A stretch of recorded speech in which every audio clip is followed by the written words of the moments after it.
इस कहानी में एक 15 साल के भाई को अपनी 26 साल की बहन से प्यार हो जाता है और फिर वो उसकी कैसे केनी छेनी बनाता है वो हम इस वीडियो में जानेंगे। मूवी की शुरुआत में हम 15 साल के एक लड़के को देखते हैं जिसका नाम रियान होता है, जो अपने फादर के साथ रहता था। रियान की माँ काफी समय पहले मर चुकी है और उसकी एक बड़ी बहन है जो अपनी माँ के मर जाने के बाद घर से भाग चुकी है। अब वह शहर में रहती है। रियान अपने फादर के साथ रहता है मगर वह अपने फादर को पसंद नहीं करता है। वह छुपकर सिगरेट भी पीता है। अब रियान बड़ा हो चुका था, वह कुछ अलग करना चाहता था, इसलिए वह मैगजीन देखकर अपने हथियार की मसाज करता है।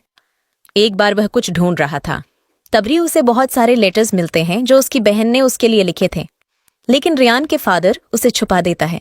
रियान अपनी बहन को काफी पसंद करता है। वह यह लेटर्स देखकर काफी खुश होता है। वह देखता है कि उसकी बहन ने हर लेटर में उसको अपने बुलाया है।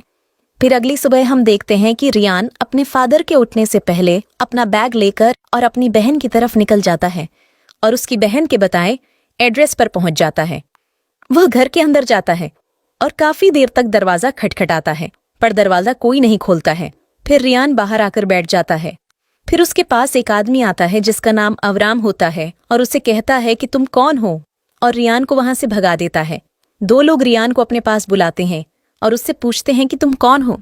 तब रियान उनको बताता है कि वह अपनी बहन से मिलने के लिए आया है और उसकी बहन यहीं रहती है। उसका नाम डालिया है। डालिया को अवराम और ये शॉप वाला दोनों जानते थे, मगर उनको पता था कि डालिया रात को काफी लेट आती है। तो अवराम रियान को अपने घर ले जाता है, उसे चाय पिलाता है और वह दोनों काफी बातें करते हैं। रियान अवराम को बताता है कि वह गांव में रहता था, वह खेती करता है। तभी अवराम भी उसे बताता है कि वह भी खेती करता है और इस तरह दोनों के बीच अच्छी दोस्ती हो जाती है। अगले सीन में हम देखते हैं कि रात हो जाती है और रियान की बहन अपने बॉयफ्रेंड के साथ गाड़ी से आती है।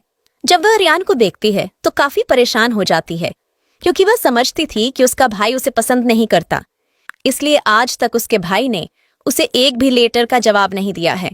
तभी रियान उसे कहता है कि पापा ने सारे लेटर मुझसे छुपाते थे, इसलिए मुझे आज ही सारे लेटर मिले हैं। फिर डालिया रियान को अपने घर में ले जाती है। डालिया उसके लिए खाना लेकर आती है, लेकिन रियान सो चुका था, जिसके बाद डालिया भी उसके साथ सो जाती है। सुबह रियान की आंखें खुलती हैं तो उसे उसकी बहन का खूबसूरत चेहरा नजर आता है। तभी डालिया नींद से उठ जाती है और अपने भाई से कहती है कि उसने रात को एक सपना देखा जिसमें उसकी माँ उन दोनों को बीच पर ले गई थी और वह तीनों काफी एंजॉय कर रहे थे। अगले सीन में हम देखते हैं कि डालिया रियान को अपने काम की जगह पर लाई थी। वह एक जहाज में काम करती थी। उसका एक बॉयफ्रेंड भी था जो कि शादीशुदा था। वह रियान के सामने डालिया के बहुत करीब आ जाता है। उसके जाने के बाद डालिया रियान को कहती है कि कभी कभी अपनी जरूरतें पूरी करने के लिए यह सब कुछ करना पड़ता है, और वह अपने भाई को किस करती है और वहां से चली जाती है। रियान अपनी बहन को खुश देखकर काफी खुश था। वह वापस आकर अवराम के घर जाता है और 2 दिन उसके साथ गुजारता है। 2 दिन के बाद जब उसकी बहन वापस आ जाती है और अपने घर को देखती है तो रियान ने सारा घर साफ किया था। ये देख डालिया काफी खुश हो जाती है और अपने भाई के साथ बहुत मस्ती करती है। फिर वह दोनों एक साथ अपनी माँ को याद करते हैं तो डालिया रियान से कहती है कि उसने अपनी मॉम को अक्सर अपने घर में रोते हुए देखा था। रियान उसे पूछता है कि वह क्यों रोया करती थी। तब डालिया उसे कहती है कि अपने फादर किसी और को पसंद करते थे और वह चाहते थे कि उनकी माँ मर जाए और उनका रास्ता पूरी तरह से साफ हो जाए। दोनों भाई बहन दुखी हो जाते हैं। तभी वह रियान से कहती है कि वह बहुत थक गई है और वह नहाने जा रही है। डालिया बाथरूम में नहा रही थी। तभी रियान को बाहर से कुछ आवाज आ रही थी। तब वह बाहर की तरफ जाता है और उसकी नजर बाथरूम की खिड़की पर पड़ती है। वह देखता है कि उसकी बहन नहा रही है। वह चुपके से उसे देखता है। वह जानता था कि वह गलत कर रहा है, लेकिन वह अपने आप को रोक नहीं पाता और अपने हाथ को इस्तेमाल करता है। फिर डालिया के आने से पहले वह सो जाता है। अगले सीन में हम देखते हैं कि रियान जाकर फिर से अवराम से मिलता है तो दोनों काफी अच्छे दोस्त बन गए थे। तो अवराम उसे एक और जगह ले आता है जहां अवराम ने अपने घर के अंदर कुछ ड्रग्स उगाए हुए थे जिन्हें वह शॉप वाले को बेचा करता था। वह रियान को भी अपने साथ काम करने के लिए कहता है। वह दोनों बैठकर बातें कर रहे थे। तभी अवराम उसे बताता है कि उसकी एक वाइफ थी, काफी खूबसूरत थी। अवराम उसे अपनी जिंदगी के बारे में बहुत कुछ बता देता है।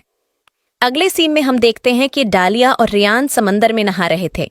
रियान पहले से ही डालिया की खूबसूरती पर दीवाना हो चुका था। अब बारी थी तो डालिया की वह अपने भाई को समुंदर में नहाते हुए देख रही थी और उसके दिल में कहीं ना कहीं रियान के लिए फीलिंग जाग रही थी, जिसका शायद उसे खुद भी पता नहीं था। तभी रियान उसके पास आकर बैठता है और उससे पूछता है, क्या तुम्हारा बीएफ शादीशुदा है डालिया? उसे बताती है कि हाँ, उसके बच्चे भी हैं। तो रियान उसे कहता है, क्या वह तुम्हें खुश कर पाता है? तो डालिया कहती है कि हाँ। तभी रियान बताता है कि उसकी भी एक जीएफ थी। तो डालिया पूछती है कि तुमने कभी उसे किस किया है? तो रियान कहता हाँ। तो डालिया पूछती है कैसे? तो रियान आगे बढ़कर अपनी बहन को किस करता है। उस समय डालिया उसे रोकने की कोशिश करती है, लेकिन वह काफी अच्छे मूड में थी। फिर वह दोनों घर वापस आ जाते हैं और अगले सीन में हम डालिया को वॉशरूम में देखते हैं, जो कि नहा रही थी और रियान उसे चुपके से देख रहा था।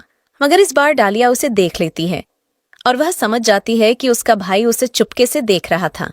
वह रियान के पास आती है और उसे कहती है, क्या तुम मुझे चुपके से देख रहे थे? रियान कोशिश तो करता है कि वह न बोले, लेकिन वह अपनी बहन को झूठ नहीं बोलता है। वह अपनी बहन को बता देता है कि हाँ, मैं देख रहा था, और साथ वह यह भी कहता है कि तुम इतनी खूबसूरत हो कि मैं अपने आप को रोक नहीं पाया। तो डालिया ये सुनकर मुस्कुराती है। फिर डालिया को सारी रात नींद नहीं आती, क्योंकि वह सारी रात अपने भाई के बारे में सोच रही थी।